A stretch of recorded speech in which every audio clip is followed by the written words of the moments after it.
8 फरवरी की तारीख थी। नगर निगम और पुलिस प्रशासन की टीम मलिक के बगीचे वनभूलपुरा में अवैध मदरसे और मस्जिद को ध्वस्त करने पहुंची थी। कार्रवाई के दौरान वहां के लोगों ने पुलिस प्रशासन पर पत्थर बरसाने शुरू कर दिए।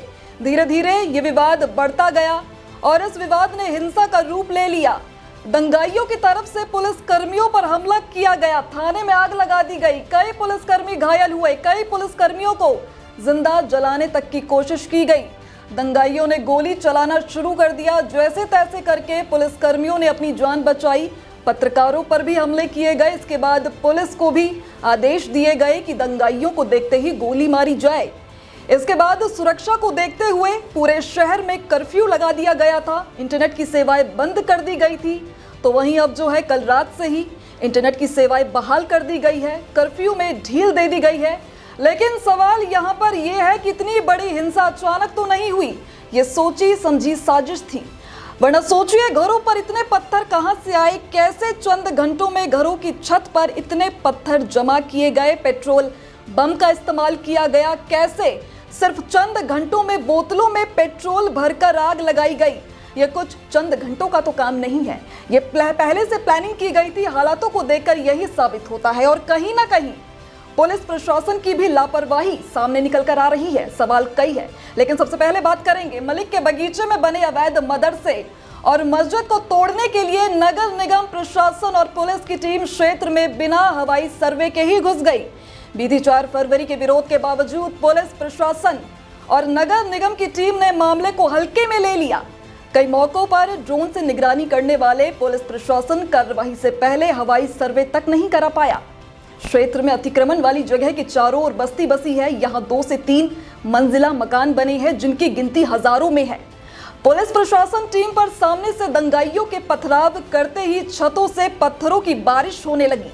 अतिक्रमण तोड़ने का जिस जगह पर काम हुआ वहां जाने का एक ही रास्ता है, वो भी महज 10 फुट चौड़ा है। इसके चारों ओर घनी आबादी है जहां छोटी छोटी गलियां हैं। जैसे ही टीम पहुंची, मुख्य मार्ग पर बवाल शुरू हो गया। टीम के अंदर घुसने के बाद चारों ओर से विरोध तेज हो गया। इलाके में 5 से अधिक गलियां हैं जो काफी तंग हैं और किस गली से कब पत्थर आ रहा था किसी को भी इस बात का अंदाजा नहीं था। यही वजह रही कि बड़ी संख्या में पुलिसकर्मी और नगर निगम के कर्मचारी घायल हो गए। ये सारा बवाल एक मदरसे और मस्जिद के खिलाफ नगर निगम की कार्यवाही के बाद हुआ। प्रशासन के मुताबिक मदरसा अवैध था। 30 जनवरी को नगर निगम ने ढहाने का नोटिस दिया था। 3 एकड़ जमीन का कब्जा निगम ने पहले ही ले लिया था। मदरसा और मस्जिद भी सील कर दिया गया था। मदरसा चलाने वाली संस्था हाईकोर्ट गई थी, लेकिन हाईकोर्ट ने याचिका खारिज कर दी थी। इसके बाद 1 बजे अवैध मदरसा ढहाने की कार्यवाही शुरू की गई। अब इस पर डीएम वंदना सिंह ने बताया कि हाईकोर्ट ने हल्द्वानी में अवैध निर्माणों को हटाने के निर्देश दिए थे। ये मदरसा और मस्जिद वनभूलपुरा क्षेत्र में 3 एकड़ जमीन पर अवैध तरीके से बनाए गए थे। प्रशासन ने बताया कि 30 जनवरी को नगर निगम ने इसे ढहाने का नोटिस दिया था और इस जमीन को नगर निगम ने पहले ही अपने कब्जे में लेकर इसको सील कर दिया था। ये एक खाली संपत्ति थी जिस पर 2 इमारतें बनी हुई थी। कुछ लोग इन्हें मदरसा और मस्जिद कहते हैं, लेकिन ये धार्मिक संरचना के तौर पर रजिस्टर्ड नहीं है, ना ही इन्हें ऐसी कोई मान्यता है। उन्होंने बताया कि लोग इसे मलिक के बगीचे के तौर पर जानते हैं, लेकिन कागजों में इस बात का कोई रिकॉर्ड नहीं है। वहीं नैनीताल के वरिष्ठ पुलिस अधीक्षक प्रहलाद मीणा ने बताया कि ध्वस्तीकरण की कार्यवाही अदालत के आदेश के अनुपालन में की गई।